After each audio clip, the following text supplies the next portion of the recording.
BNP 17 অনুচ্ছেদ বাতিল করবেন এটাও বলে না। বিএনপি জামাত বা অন্যদের পারপাস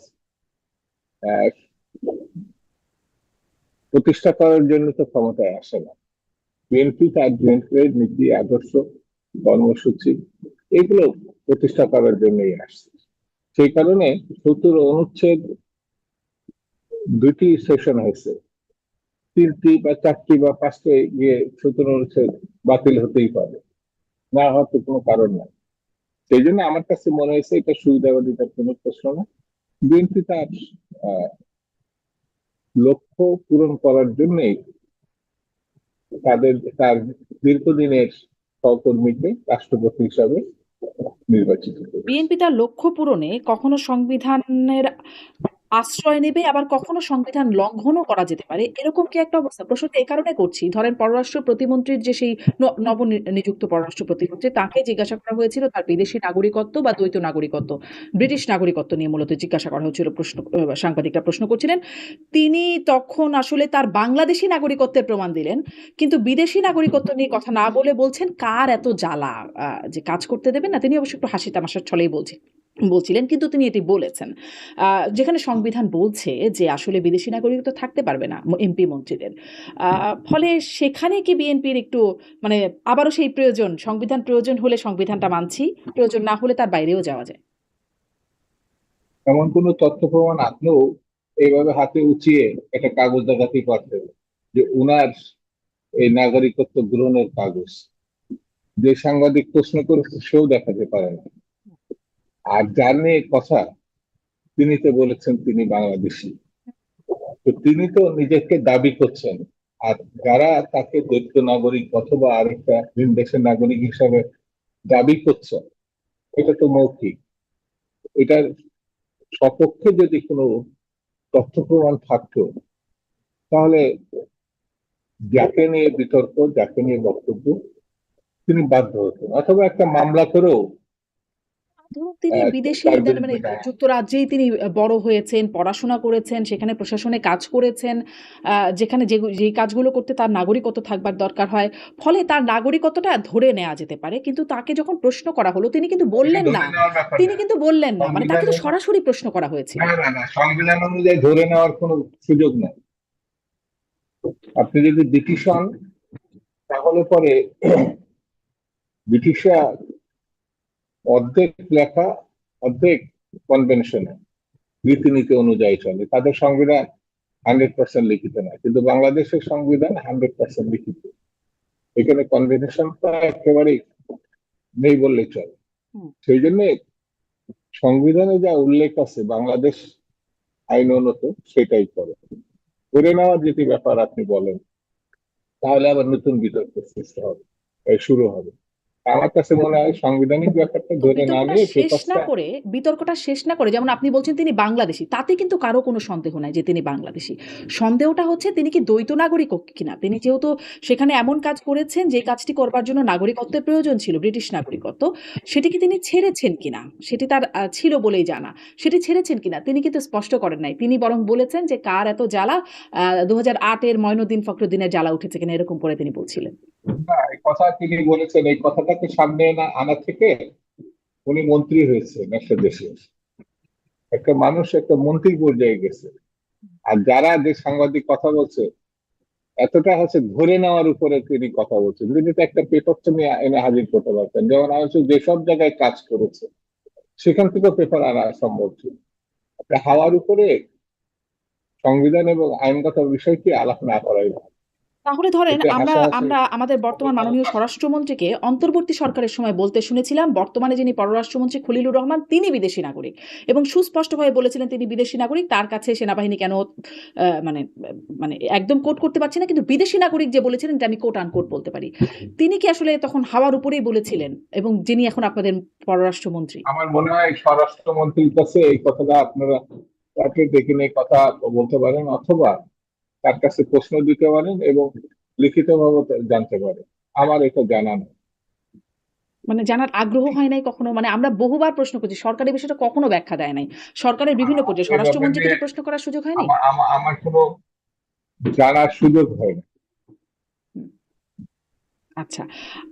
আবারও সেই মানে প্রশ্নটা একই অ্যাঙ্গেলে হয়তো হবে যে আহ, ক্ষমতার বাইরে থাকতে যেভাবে প্রশ্ন করা যায়, মানে আপনারাও যেভাবে বলেন ক্ষমতায় গেলে প্রশ্নগুলো ডিফারেন্ট হয়ে যায় কিনা, যেমন ধরেন এই যে বলছিলাম যে স্বরাষ্ট্রমন্ত্রী যখন হাওয়ার উপরে বলেছিলেন বর্তমান পররাষ্ট্রমন্ত্রী বিদেশি নাগরিক, এখন যখন বলা হচ্ছে তখন আসলে সেটিকে আমলে নেওয়া হচ্ছে না এবং সে যথাযথ উত্তরটাও আসছে না।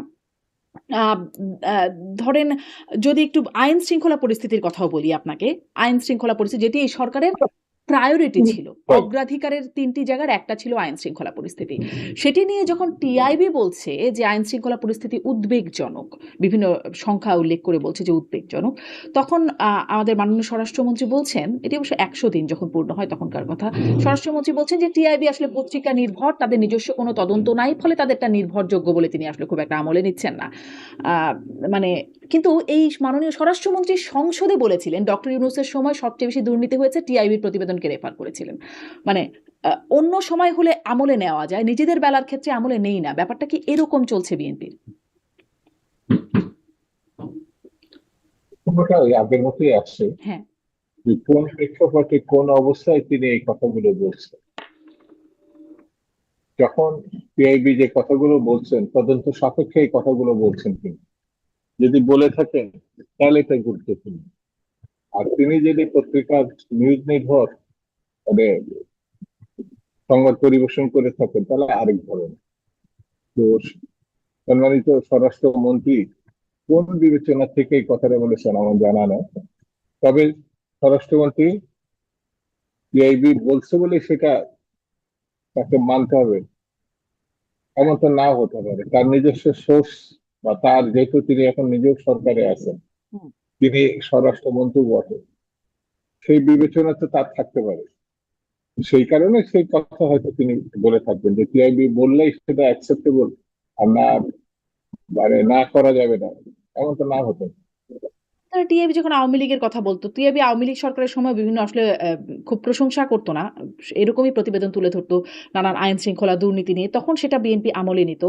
অন্তর্বর্তী সরকারকে যখন দুর্নীতিগ্রস্ত বলল তখনও সেটা বিএনপি আমলে নিয়ে সংসদে স্বরাষ্ট্রমন্ত্রী বললেন, কিন্তু এখন যখন বিএনপি সরকারের সময়কার কথা বলছে তখন সেটিকে আসলে মানে আমলযোগ্য মনে হচ্ছে না।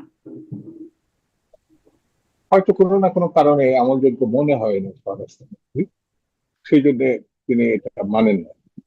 আর একই প্রতিষ্ঠানের সবটা সময় মানে 100 ভাগ বললেই তাহলে তো এটা কোরআনের বাণী হয়ে যাবে। হুম। এটা কোনো ত্রুটি বিচ্যুতি বা কোনোভাবে বাদ দেওয়া যাবে না। আপনার যুক্তি অনুযায়ী আমার কাছে যেটা মনে হচ্ছে, হুম। টিআরবি ওইটা মানছে, টিআরবি ওইটা মানছে, টিআরবি ওইটা মানছে, এটা কেন মানবেন না? যিনি মানেননি তিনি স্বরাষ্ট্রমন্ত্রী, তার কোনো না কোনো বক্তব্য আছে আগের যে এই স্বরাষ্ট্রমন্ত্রীরাও কারণে কিন্তু তিনি। মানতেন না। শামসুজ্জামান দুদু আপনার মনে আছে যখন আসাদুজ্জামান কামালকে জিজ্ঞাসা করা হতো তিনি বলতেন এগুলো আসলে তিনি আমলে নেন না, এই ধরনের বক্তব্য, বা ধরেন আইনমন্ত্রীকে, তখনও তারা সেই সময় আওয়ামী লীগ আসাদুল সরকারের কথা বলছে। কামাল আর সালাউদ্দিনকে আমি এক পাল্লায় মাপতে চাই না, এটা আপনার কাছে থাকতে না, পারে। না, এক পাল্লায় মাপার কিন্তু বিষয় না, মানে একটা সুনির্দিষ্ট বিষয়ে এখন প্রতিক্রিয়ার কথা 17 বছর বলছি। 18 বছর যাক, 17 18 বছর যাক, তারপরে আমরা এটা দেখবো। অন্তত 100 200 জন গুম করুক সালাউদ্দিন সাহেব, হুম। হত্যা করুক অন্তত 10 থেকে 20 হাজার, তারপরে কামালের সঙ্গে সালাউদ্দিনের তুলনা করে তখন বোঝার চেষ্টা করুক। হুম। হুম।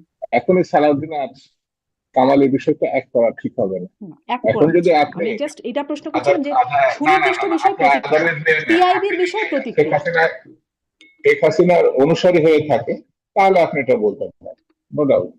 কিন্তু তার বাইরের যদি মানুষ হন, তার যদি ইতিহাসটা আপনি জানেন, তার সঙ্গে একটা 6 মাসের নির্বাচিত গণতান্ত্রিক সরকারের স্বরাষ্ট্রমন্ত্রীর তুলনা যখন করবে তখন এটা মানা খুব কঠিন। আমি আমাকে বুঝাতে পারিনি। আমি আসলে তুলনা করছি না কিন্তু। আমি শুধুমাত্র একটা সুনির্দিষ্ট বিষয়ে প্রতিক্রিয়ার কথা বলছি।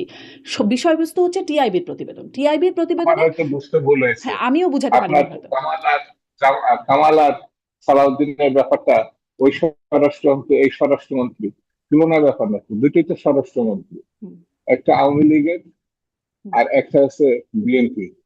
একটা হচ্ছে খুনি সরকারের পালিয়ে যাওয়া প্রধানমন্ত্রীর সহযোগী, আর একটা এখন জনপ্রিয় সরকারের স্বরাষ্ট্রমন্ত্রী তারেক রহমান সাহেব সর্বশেষ।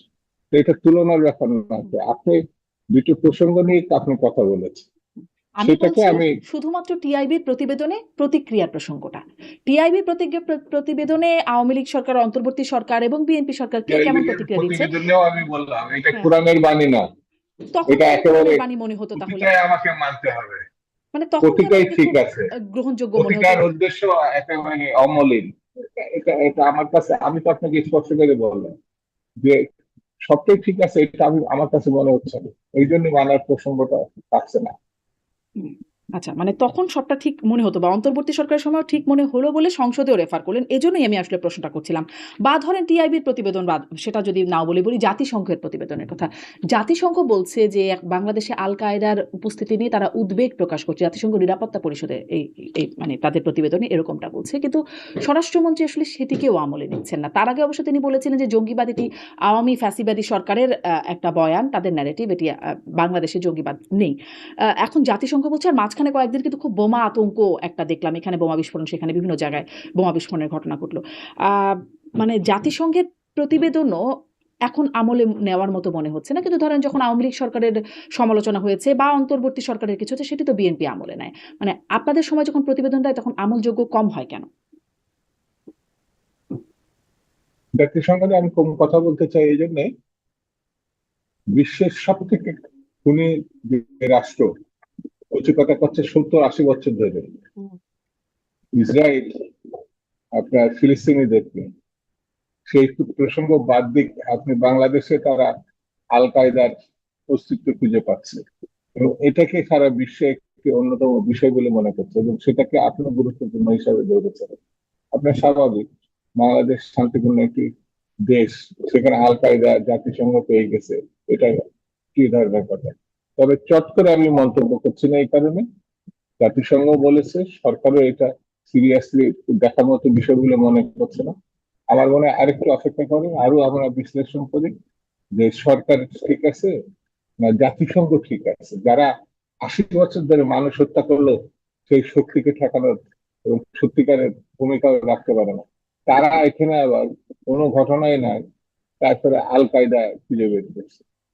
স্বাভাবিক কারণে এই নিয়ে জাতিসংঘ মন্তব্য তো করা। এই যে এত বছর ধরে ইসরায়েলের ব্যাপারে তারা বলছে না, কিন্তু যখন বাংলাদেশের জুলাই হত্যাকাণ্ড নিয়ে তারা মানবাধিকার সংস্থার প্রতিবেদন দিল জাতিসংঘ, সেটিকে তো সবাই খুব আমল নিল। তখন তো কেউ বলল না যে আসলে জাতিসংঘ তো ইসরায়েলের ব্যাপারে বলছে না, এ ব্যাপারে বললে আমরা নিব কেন আমলে? তখন তো আমরা সবাই আসলে সেটাকে গ্রহণই করলাম।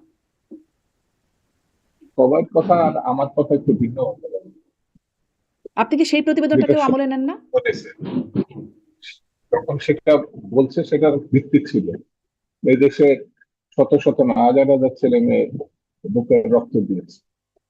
আর আল কায়দা তো আপনার দূরবীন দিয়ে খুঁজে বের করতে হয়, তো সেটা আর আপনি এই আন্দোলনের সঙ্গে যারা ঘটনা ঘটছে এটা তুলনা করাই তো আন্দোলনকারীদের সম্বন্ধে আপনার দৃষ্টিভঙ্গি এবং উপস্থাপন এটা আপত্তিকর। যার কোনো অস্তিত্ব নেই আল কায়দা, তার সঙ্গে আপনি দৃশ্যমান 24 গণঅভ্যুত্থানের ঘটনার সঙ্গে আপনি তুলনা করছেন। এইভাবে আমি, আমার মনে হয় তুলনা করা ঠিক না। আসলে আমার দৃষ্টিভঙ্গিতে তো আসলে জনগণের কিছু যায় আসে না, কিন্তু সরকারের দৃষ্টিভঙ্গিতে কিন্তু যায় আসে। সরকার আসলে ওই সময় আপনার কি জাতিসংঘের যায় আসে না আসে এটা কোনো ব্যাপার না, আপনার সঙ্গে আমি টকশো করছি, হুম, আপনি আপত্তিকর কথা বললে সেটা আমাকে মেনে নিয়ে টকশো করতে হবে, এটা তো একদম ঠিক না। না। একদমই না। ব্যাপারটা তা মোটেই না। আমি শুধুমাত্র সরকারের প্রতিক্রিয়ার কথা আপনাকে জিজ্ঞাসা করছি যে, ওই সময় যখন জাতিসংঘ প্রতিবেদন দিল, তখনও কিন্তু জাতিসংঘের সেইম রেকর্ড। ইসরায়েলের বিষয়ে তাদের একই রকম অবস্থান। এই সময় যখন জাতিসংঘ বলছে নিরাপত্তা পরিষদ, তখনও তাদের একই অবস্থা। তাদের রেকর্ডটা সেইম। কিন্তু প্রতিক্রিয়ার ব্যাপারটা ভিন্ন। ওই সময় আপনারা গ্রহণ করলেন, এই সময় আপনারা গ্রহণ করছেন না। যেটা গ্রহণ করা সেটা আমরা গ্রহণ করবো, আর যেটা আমরা গ্রহণ করা না সেটা আপনি বললেও তো গ্রহণ করবো না। মানে অন্যের বিরুদ্ধে গেলে গ্রহণ করবেন, নিজের বিরুদ্ধে গেলে না। এরকম কি কোনো ব্যাপার? না না, আপনার যেটা গ্রহণ করা, যেটা মনে হয় যে এটা সত্যিকারের ঘটনা, হুম, গ্রহণ করবো। হুম। আমরা ভারতে কি ঘটলো, আপনি কি বললেন, সেটা আমাকে মেনে নিতে হবে। আমি যেটা বলছি সেটাই সত্য এবং সেটাকে আপনাকে মানতে হবে। আর না বললে, না মানলে প্রয়োজন নাই, হুম, মানে আপনি আমাকে মানাবেনই, কোনো কারণ নাই তো। মানে জাতিসংঘ কি বলল, টিআইবি কি বলল, সেগুলো আসলে খুব মানার বিষয় না। আ আপনারা যেটা বলছেন সেটা ঠিক। যেটার সঙ্গে বাস্তবতা আছে, যে কারণে মানুষ আমাদের ভোট দেয়, মানুষ আমাদের বিশ্বাস করে, স্বাভাবিক কারণে আমি আমি সেই দলকেই তো আমি সমর্থন দিব। হুম, আমি আওয়ামী লীগ নিষিদ্ধ হয়, আওয়ামী লীগের পক্ষে থাকে না, সেই দলকে তো আমি সমর্থন দিব না। জি। এই জায়গায় যদি আপনার সঙ্গে আমার ভিন্নতা থাকে, থাকতেই পারে। তা তো বটেই। আপনি ঘুমের কথা বলছেন যে এই সরকারের ৬ মাসে এত হয় নাই মানে মানে আমি যখন আইন শৃঙ্খলা পরিস্থিতির কথা বলছিলাম বা আগে স্বরাষ্ট্রমন্ত্রীর সাথে তুলনার প্রসঙ্গে আপনি একটু বলছিলেন। ধরেন এই আমাদের বর্তমান বিরোধী দলের পক্ষ থেকে বলা হচ্ছে যে ৫১২ জন এই ৬ মাসে গুম হয়েছে। অবশ্য স্বরাষ্ট্র আইনমন্ত্রী বলছেন যে একজনের অভিযোগ পাওয়া গেছে, সেই বিষয়ে খোঁজ খবর নেওয়া হচ্ছে। আ আ মানে অভিযোগগুলোর ক্রেডিবিলিটি নিয়ে একটু অসুবিধা হয়ে যাচ্ছে কিনা? আপনাদের এখন বলছেন ৫১২ জন। তখনও কিন্তু বিরোধী দল মানে আওয়ামী লীগের সময়ও বলেছে এরকম এত, এত গুম। আওয়ামী লীগ সেটাকে অস্বীকার করছে। এখন তারা একই রকমভাবে অভিযোগ করছে ৫১২ জন ৬ মাসে গুম হয়েছে। বিএনপি অস্বীকার করছে। বিএনপি বলছে একজনের ব্যাপারে অভিযোগ আছে। আবার ধরেন আমাদের মাননীয় স্বরাষ্ট্রমন্ত্রীও গুম হয়েছিলেন আওয়ামী লীগ আমলে। কিন্তু বিরোধী দলের পক্ষ থেকে বলা হয় যে সেই সময় শিলংয়ে বসে তিনি নুডলস খেতে, খেতে যখন তিনি গুমরত অবস্থায় শিলংয়ে বসে নুডলস খেতে, খেতে মিটিংয়ে অংশগ্রহণ করতেন। ফলে আ মানে একটা অভিযোগের ক্রেডিবিলিটি একটু প্রশ্নবিদ্ধ হয় কি? আমার মনে হয় কোথাও একটা ভুল হচ্ছে। আজকে আমি দেখেছি পত্রিকাতে ৫০১ গুমের বিষয়টি যে উল্লেখ করছে সে ভুল বলেছে। ৫১২ জন, হ্যাঁ। এখানে কোনো, সম্ভবত এটা পত্রিকাতেও আছে, নিউজ এসেছে। তো স্বাভাবিক কারণে যেভাবে ৫০১ জনের কথায় যে মুক্ত, যে বলেছে গুমের প্রসঙ্গ, সে বলে না, সে অন্য কোনো ভাবে এটা ব্যাখ্যা করতে চাইছে। এটা আমি ঠিক এখন পরিষ্কারভাবে সেই পত্রিকাটা হাজির করতে পারছি না, আজকে আমি দেখেছি। সেই জন্য আমার কাছে মনে হয়েছে দু একজন যে গুম হয় নাই অথবা নিহত হয় নাই, এটা আমি বলবো না। আইন শৃঙ্খলা পরিস্থিতি একেবারে চমৎকার, এটাও আমি বলছি না। কিছু কিছু জায়গায় কিছু কিছু অসঙ্গতি আছে, কিছু কিছু জায়গায় হত্যাকাণ্ড আছে, নিহত হয়েছে। এটা তদন্ত সাপেক্ষে জেনে বুঝে কথা বলাটা আমার কাছে মনে হয় ঠিক হবে। এই কারণে যে আমি যে দলটি ক্ষমতা আছে, আমি সেই দলেরই একজন সদস্য বা কর্মী। তাৎক্ষণিকভাবে না বুঝে আমার মনে হয় আমার পক্ষে বলা খুব কঠিন। মানে ফলে সেই দলের বিরুদ্ধে যদি কিছু যায় বা সেই সরকারের বিরুদ্ধে যায় সেটিকে আসলে আমলে নেওয়াটাও কি আপনাদের পক্ষে কঠিন? বিরুদ্ধে মানে খুন হলে তো খুন হয়েছে, সেটা তো আপনাকে বললাম। তো এটা তো দলের বিপক্ষেই যায়, তাহলে আমি নিব না কেন? আচ্ছা। আপনার কাছে কি মনে হয় আসলে ১৮০ দিনের একটা সবাই বেশ একটা ইভ্যালুয়েশন করছে, মূল্যায়ন করছে যে কেমন হলো। আপনার কাছে আসলে আইন শৃঙ্খলা পরিস্থিতি কি মনে হয়? স্বরাষ্ট্রমন্ত্রী যেমন বলছেন আইন শৃঙ্খলা পরিস্থিতির অনেক উন্নতি হয়েছে। আসলে আপনার কাছে কি মনে হয়? আপনি একজন অনেক রাজনীতিবিদ, উন্নতি। একজন নাগরিক। আমি স্বরাষ্ট্রমন্ত্রীর সঙ্গে একমত যে 18 মাসের যে অন্তর্বর্তীকালীন সরকার ছিল তার থেকে অপসংস্কৃতি, হত্যাকাণ্ড, অব্যবস্থাপনা, লুটপাট আর দখলদারি, এর থেকে অনেকটাই ডেভেলপ করছে। ওনার একটা ভালো হয়েছে। আর আওয়ামী লীগের তো সীমাহীন একটা ঘটনা 18 মাসের, 18 বছরের ছিল। সব বিবেচনায় এখনো পর্যন্ত এই তিনটে সময় বিএনপি অনেকটাই নিয়ন্ত্রণে আনছে। পুরোটা বলবো না, কিন্তু অনেকটাই নিয়ন্ত্রণে আসছে, তুলনামূলক ভালো। তুলনামূলক ভালো। টিআইবির প্রতিবেদনটাকে অবশ্য আপনারা যারা বলছে উদ্বেগজনক সেটাকে আমলে না নিলেও পুলিশ সদর দপ্তরের যে প্রতিবেদন ধরেন সেখানে আ আ অন্তর্বর্তী সরকারের সময়ের শেষ ৬ মাস আর বিএনপি সরকারের ১ম ৬ মাসের একটা তুলনামূলক পর্যালোচনা আছে মানে পরিসংখ্যান আছে। ডাকাতি বা দস্যুতা অন্তর্বর্তীকালীন সরকারের শেষ সময় হয়েছে ১,২৮৮ টি আর বিএনপি সরকারের ১ম ৬ মাসে ১,১৬৯ সংখ্যাটা মানে আপনি একটু খেয়াল করবেন খুব কাছাকাছি। খুন ১,৭৮০ আর আপনাদের সময় ১,৭৮৯। ছিনতাই ৪৬০, ৪০৫। নারী ও শিশু নির্যাতন ১০,০৯০, আপনাদের সময় ১১,১৬৫। অপহরণ ৫৬৩, আপনাদের সময় ৫১২। পুলিশের উপর হামলা ২৭৫, আপনাদের সময় ৩১৭। চুরি ৬,৭৭২, আপনাদের সময় ৬,৩৯৯। খুব কি আসলে মানে উন্নতি হলো? পরিসংখ্যান কি আপনাদের আপনি পরিসংখ্যানে কি তাই যেভাবে আপনি সবকিছু জোগাড় যন্ত্র করে টিআইবির কাছ থেকে আপনি নিয়ে আসছেন এবং বলার জন্য যেভাবে সাজাইছেন, এইটা পেপারসটা আমার কাছে থাকলে আমি ভালো করে বলতে পারতাম। আমি তো তুলনামূলক ভাবে বেটার বলেছি। হুম। এখন তাহলে 18 বছরের ঘটনাগুলো মানুষ কিভাবে কষায় দিয়ে চুরাই চুরাই কাটছে এবং ছড়াই ছিটাই দিয়েছে, এইগুলো আমাকে যদি আগে বলতেন যে এই প্রশ্নের মুখোমুখি হবে, তাহলে পেপার গুলো এনে আপনার থেকে আমি ভালো বলতে ভালোই পারতাম বলতেন। আমার নিশ্চয়ই, ধারণা। নিশ্চয়ই। আপনাকে আমি এইজন্য একটু পাঠালামও যে আসলে দেখেন পুলিশ সদর দপ্তরের তথ্য। পুলিশ সদর দপ্তর তো আসলে সরকার মানে আপনাদের সরকার কাজ করছে এটা টিআইবিও না, বেসরকারি কোনো সংস্থাও না। সরকারি সংখ্যানি যদি বলি, সেখানেই আসলে এই হিসাবটা। এটা কিন্তু আমি যেটা বললাম টিআইবির হিসাব বলি নাই। পত্রিকার হিসাবও বলি নাই। পুলিশ সদর দপ্তরের হিসাবটা বলছিলাম। না, এটা আমার মনে হয় পুলিশের কাছে বললে ভালো, কারণ আমি তো পুলিশের লোক না। হুম। আমি পুলিশের চাকরিও করি নাই, স্বরাষ্ট্রমন্ত্রীও না। আর পুলিশের একজনকে ডেকে আমার মনে হয় তাদের নিয়ে এই বিষয়গুলো আলোচনা করলে তারা আমার থেকে ভালো বলতে পারে। আপনার কাছে কি কারণ মনে হচ্ছে আমি তুলনামূলক কিভাবে মনে উন্নতি হয়েছে? সেটা কি আপনার মনে হচ্ছে? হ্যাঁ, তুলনামূলকভাবে উন্নত হয়েছে, এটাই আমি জানি। এখন যেভাবে আপনি পরিসংখ্যান নিয়ে পুলিশের ভাষ্য হিসেবে উল্লেখ করছেন, সব থেকে ভালো হতো পুলিশের দায়িত্বশীল কোনো পুলিশের কর্মকর্তা অথবা তাদের কোনো ব্যক্তিকে, সবচেয়ে ভালো হতো স্বরাষ্ট্রমন্ত্রী অথবা প্রতিমন্ত্রীকে নিয়ে এসে আপনি কথা বললেন, তারা ভালো বলতে পারে। নিশ্চয়ই স্বরাষ্ট্রমন্ত্রীকে তো পাওয়া কঠিন। আপনাদের আ এজনের কাছেই বারবার জিজ্ঞাসা। অগ্রাধিকারের মধ্যে আইন শৃঙ্খলা নিয়ে কথা বললাম। আর আর ২ টি অগ্রাধিকারের মধ্যে ছিল জ্বালানি সরবরাহ স্বাভাবিক রাখা এবং দ্রব্যমূল্য। এ ৩ টি ছিল বিএনপি সরকারের একদম ১ম যে মন্ত্রিসভার বৈঠক, সেখানে ৩ টি অগ্রাধিকার সেট করা হলো। বাকি অবস্থাগুলোও তো আসলে খুব ভালো না। ধরেন জ্বালানি, গ্যাস, বিদ্যুতের কথা তো খুব আলোচনায় হচ্ছে। বিএনপি অবশ্য বলছে যে এটি আসলে তো তাদের ন্যূনতম দায়ও এখানে নাই। দায় হচ্ছে শেখ হাসিনা সরকারের সময়। আম কিন্তু আমি এই প্রশ্নটা আপনাকে করতে চাই যে, শেখ হাসিনা সরকারের সময় কি হয়েছে সেটা তখনও আপনারা দেশে রাজনীতি করে আপনারা দেখেছেন যে এই বিষয়গুলোতে কি, কি সমস্যা। সেটি নিরসনে এই ৬ মাসে আপনারা কি করলেন? বা কি বিকল্প রেডি হলো আ যাতে মানুষের ভোগান্তি কমানো যায়? দায়িত্বে তো আপনারা। মানে বিএনপি সরকার।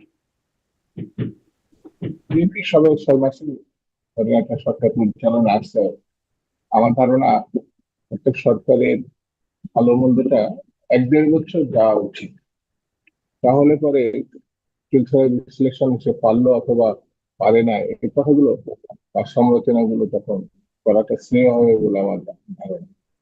তবে মানে যতদিন থাকুক না কেন, সাধারণ মানুষ যখন ক্ষতিগ্রস্ত হবে, কষ্টে থাকবে, বিপদে থাকবে অথবা কোনো আতঙ্কের মধ্যে থাকবে, তখন 7 দিনের সরকার না 7 মাসের সরকার, এগুলো খুব বড় হিসেবে দেখা যায়। সেই বিবেচনা থেকে মানে আরো ভালো করা উচিত ছিল, এতটুকু বলা যায়। যতটুকু হয়েছে তার থেকে আরো ভালো করা উচিত ছিল। সেই প্রস্তুতিটা সরকারের আগে নেওয়া উচিত ছিল, এই কারণে যে আওয়ামী লীগের পতনের পর এমন কোন শক্তি ছিল না যে বিএনপি ছাড়া তারা সরকার গঠন করবে। মানে কম বেশি ওটা জানাই গেছিল যে বিএনপি জিতবে এবং বিএনপি সরকার গঠন একদম। করবে। সেই হোমওয়ার্কটা সম্ভবত বিএনপির একটু কম করা হয়েছে এবং সেই প্রস্তুতিটা একটু কম নেওয়া হয়েছে, এতটুকু বলা যায়। কিন্তু বিএনপি করেই নাই বা কোনো উদ্যোগে নেয় নাই, এটা আমার কাছে ঠিক মনে হয়। মানে আপনি কি বলতে পারবেন কি উদ্যোগ আসলে নিল? আমি খুব খুঁজে উদ্যোগ দেখতে পাচ্ছি না যে গ্যাস বিদ্যুতের সংকট কমাতে মানুষকে কোনো বিকল্প মানে যেহেতু সংকটে মানুষ পড়েই গেছে তাহলে মানুষের হাতে বিকল্প কি? এখানে খুব বেশি উদ্যোগ কিছু দেখতে পাচ্ছি না। বরং শুনতে পাচ্ছি আমাদের মন্ত্রীরা বলছেন যে রাতারাতি সমাধান সম্ভব না। কিন্তু রাতারাতি তো মানুষকে কিছু না একটা সমাধান মানে গ্যাস বিদ্যুতের প্রাচুর্যতা না হলেও একটা বিকল্প তো থাকবে। তার জন্য তো কিছু দেখতে পাচ্ছি না। আসলে আছে কি যেটা আমরা দেখতে পাচ্ছি না? একেবারে আপনার কোনো আহ, জ্বালানি খাতে বিএনপি কিছুই করতে পারছে না এটা বলা ঠিক হবে না আমার বিবেচনা। বাংলাদেশে এমনিতেই এখন প্রাকৃতিক ভাবে গরমের সময় আপনার যদি 10 মিনিটও বিদ্যুৎ না থাকে, যে কোনো মানুষই কষ্ট পাবে, শিশু অসুস্থ বা বৃদ্ধ মানুষটা তো আরো বেশি কষ্ট পাবে। সেই বিবেচনা থেকে 10 ঘন্টা, 10 মিনিট, 1 ঘন্টা যতটুকু সময় না থাকে কষ্ট পাবে। কিন্তু একটা সরকার আসছে, জ্বালানি খাত খাস করে তাৎক্ষণিকভাবে পরিবর্তন করা যায় না। আর এটা কোনোটাই আমাদের দেশে উৎস থেকে আসে না, হয় অর্থ দিয়ে, আমদানি নির্ভর। জ্বালানি খাত কিন্তু বিশেষত গ্যাসটাকেও আপনার আমদানি নির্ভর করা হয়েছে পূর্বের 18 বছরে। সেই তার থেকে বেরিয়ে আসতে হলে পরে আপনার একটু সময় লাগবে, 1-1.5 বছর সময় বিশেষজ্ঞ পর্যায়ের মানুষ আমি তাদের সঙ্গে আলাপ করে দেখেছি, কমপক্ষে 1-1.5 বছর তো লাগবে। সেই ক্ষেত্রে আহ, অর্থমন্ত্রী বলে 2 বছরের কথা বলেছে। হুম। কিছু কিছু জিনিস থাকে পূর্ব অভিজ্ঞতা, প্রস্তুতি, দক্ষতা এবং ফান্ড সব মিলিয়েই আপনি পরিস্থিতি অতিক্রম করবেন, কিন্তু সেটা যদি না থাকে আর কোনো না কোনো ঘাটতি থাকে, তাহলে সেটা তো আপনাকে ফেস করতেই হবে। না, সেখানে একটা ঘাটতির বিষয় আছে বলে আপনি বলছেন। আম ধরেন মানুষের মনে কি এরকম, আপনি অবশ্য এটাও বলছিলেন যে ৭ দিন হোক আর ৭ মাসের সরকার হোক, মানুষ যখন কষ্ট পায় তখন সেটি আসলে তাদের মনে আসে। মানুষের মনে আসলে কি মনে হচ্ছে? ধরেন তারা তো দেখছে যে ঠিক এইরকম কষ্ট আওয়ামী লীগ সরকারের সময় ছিল না বিদ্যুৎ জ্বালানির। ঠিক এইরকম কষ্ট অন্তর্বর্তী সরকারের সময়ও ছিল না, যারা আসলে উত্তরাধিকার হলো। এইরকম কষ্ট শুরু থেকে বিএনপি সরকারেও ছিল না। এখন এসে যেরকম কষ্ট মানুষের হচ্ছে যে মাঝে, মাঝে বিদ্যুৎ আসে। কারখানাগুলো অনেক কিছু বন্ধ হয়ে যাচ্ছে, কর্মীদের ছাঁটাই হচ্ছে, পরিস্থিতিটা এরকম অবস্থা। ফলে আ আসলে পূর্ববর্তী সরকার মানে আওয়ামী লীগ সরকারের আ আ আসলে এটি ভুল নীতি বা দুর্নীতির কারণে সেটি কি মানুষ খুব একটা আমলে নিচ্ছে? আমলে না নেওয়ার কোনো কারণ নাই। পূর্বের সরকারের যদি অব্যবস্থাপনা থাকে, পরবর্তী সরকারের সেটা